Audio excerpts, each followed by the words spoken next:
The world's fastest hunter, the Peregrine Falcon, snatches prey out of the sky at speeds of over 300 kilometers per hour.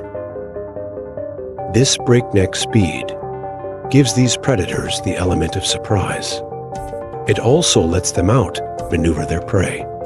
As you can see from the strong footage, it's hard to study falcon attack dives or stoops in real time because they happen so fast. So researchers turned to 3D simulations of a computer-generated peregrine falcon trying to catch a computer-generated starling. The team found that the falcon was best off diving at roughly 150 kilometers per hour when the starling flew in a straight path. But if the starling was flying erratically, the falcon stood the greatest chance of success by stooping at much higher speeds, around 360 kilometers per hour. You'd think the higher speeds would make it harder for falcons to adjust to a moving target, but the opposite turned out to be true. Because they could generate more turning force, the predators were more maneuverable at higher speeds, and it was only at these top speeds that the falcons were able to outmaneuver the agile starlings. So stoops don't just help falcons overtake prey, they also help them change direction.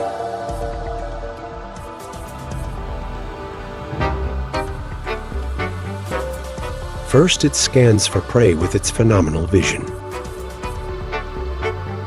It can see about twice as far as we can. Here's why both humans and peregrines have a spot at the very back of their eyes. Where vision is sharpest, it's called a phobia. But peregrine falcons have an extra one, which helps with depth perception at high speed.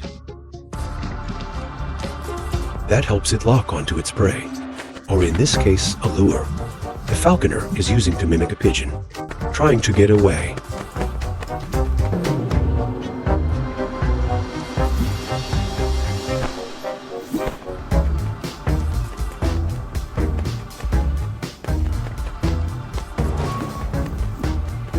Most birds of prey like this red-tailed hawk have a prominent ridge above their eyes that shades against the sun, but the peregrine's ridge is much smaller. A bigger ridge can create drag, which could slow the bird down. So instead, peregrines rely on dark feathers below their eyes to reduce glare, like black marks on a football player's face. In the air, peregrines are super maneuverable thanks to the shape of their wings. They are angled and compact, unlike the broader wings that owls use for gliding or hawks use for soaring. A peregrine's long, stiff feathers also help slice through the air smoothly. And of course, there is the peregrine's signature move, the stoop. This dive turns the bird into an aerodynamic missile, aimed right at its prey. But being fast has its downsides. At high speed, the air pressure on its face is intense, potentially suffocating. So peregrines have these little bones called tubercles inside their nostrils. They slow down the air going into their lungs. Jet engines have the same kind of thing. Once a falcon zeroes in on a bird, then comes the really hard part, taking it down. It hits the bird with a huge amount of force,